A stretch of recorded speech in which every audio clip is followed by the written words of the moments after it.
ನಾವು ಹಿಂದೆ ಹೈಸ್ಕೂಲ್ ಓದುವಂಥ ಸಂದರ್ಭದಲ್ಲಿ ಪ್ರಶ್ನೆ ಪತ್ರಿಕೆಯಲ್ಲಿ ಒಂದು ಪ್ರಶ್ನೆ ಬರ್ತಾ ಇತ್ತು, ಈ ಮಾತನ್ನು ಯಾರು ಯಾರಿಗೆ ಹೇಳಿದರು ಅಂತ. ಅದ್ರ ಬಗ್ಗೆ ವಿವರಗಳನ್ನು ಹಾಕಬೇಕಾಗಿತ್ತು.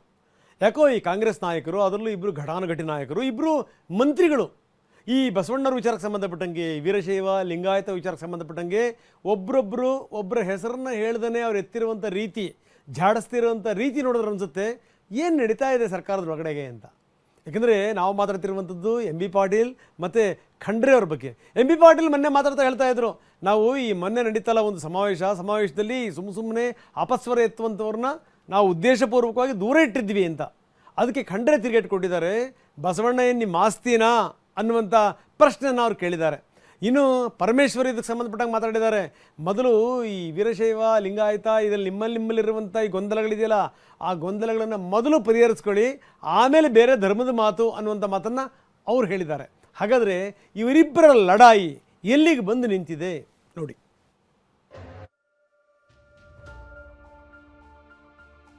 ತಣ್ಣಗಿದ್ದ ಲಿಂಗಾಯತ ಪ್ರತ್ಯೇಕ ಧರ್ಮದ ಕೂಗು ಸ್ಫೋಟಗೊಂಡಿದೆ.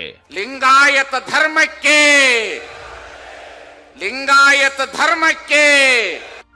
ಜೊತೆಗೇನೆ 2018ರಲ್ಲಿ ನಡೆದಂತೆಯೇ ಕಾಂಗ್ರೆಸ್ನ ಲಿಂಗಾಯತ ನಾಯಕರಲ್ಲೇ ಭಿನ್ನ ರಾಗ ಶುರುವಾಗಿದೆ. ಅದರಲ್ಲೂ ಪ್ರತ್ಯೇಕ ಧರ್ಮ ಪರ ಇರುವ ಎಂಬಿ ಪಾಟೀಲ್ ಹಾಗೂ ವೀರಶೈವ ಮತ್ತು ಲಿಂಗಾಯತರು ಒಂದೇ ಎನ್ನುವ ಈಶ್ವರ್ ಖಂಡ್ರೆ ನಡುವೆ ಮಾತಿನ ಜಟಾಪಟಿ ಮುಂದುವರೆದಿದೆ. ಒಬ್ಬರ ಹೆಸರು ಮತ್ತೊಬ್ಬರು ಹೇಳದೆಯೇ ಮಾತಲ್ಲೇ ಎದುರೇಟು ಕೊಡ್ತಿದ್ದಾರೆ.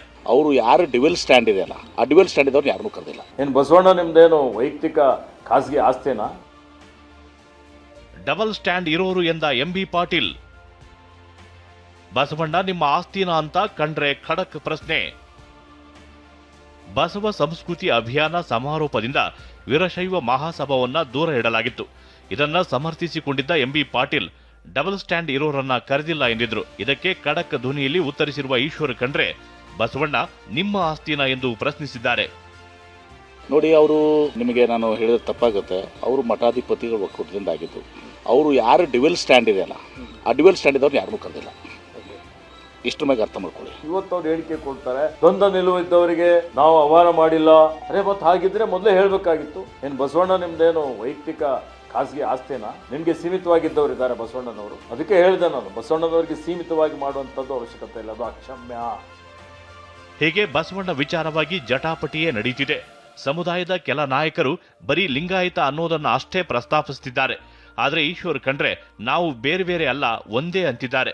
ಕೆಲವರು ಸ್ವಾರ್ಥಕ್ಕಾಗಿ ಇವತ್ತು ವೀರಶೈವ ಬೇರೆ ಲಿಂಗಾಯತ ಬೇರೆ ಅನ್ನುವಂಥದ್ದು ಕೂಗು ಅಲ್ಲಿ ಇಲ್ಲಿ ನಡೀತಾ ಇರ್ತಕ್ಕಂಥದ್ದಕ್ಕೆ ನಾವು ಹೇಳಿದ್ದು, ಕೇಂದ್ರ ಸರ್ಕಾರ ಇವತ್ತು ನೇರವಾಗಿ ಪ್ರಸ್ತಾವನೆ ಇದರ ಅಧ್ಯಯನವನ್ನು ಮಾಡಿ ಅವರು ಮಾಡಲಿಕ್ಕೆ ಅವರಿಗೆ ಅಧಿಕಾರ ಇದೆ. ಹೀಗಾಗಿ ಕೇಂದ್ರದ ಮೇಲೆ ಜವಾಬ್ದಾರಿ ಇದೆ. ಕೇಂದ್ರ ಸರ್ಕಾರ ಇದರ ಬಗ್ಗೆ ಪರಿಶೀಲನೆ ಮಾಡಿ ಎಲ್ಲರನ್ನೂ ಸೇರಿಸಿಕೊಂಡು ಇದಕ್ಕೆ ಮಾನ್ಯತೆ ಕೊಡಬೇಕು ಅನ್ನುವಂಥ ವಿನಂತಿಯನ್ನು ಮಾಡುತ್ತೇನೆ.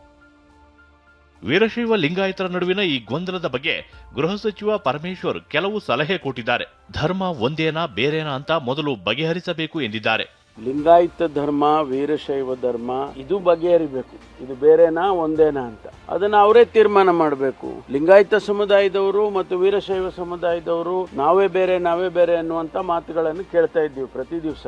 ಮೊದಲು ಅದನ್ನ ಸರಿಪಡಿಸ್ಕೊಂಡ್ರೆ ಎಲ್ಲವೂ ಸರಿ ಆಗುತ್ತೆ.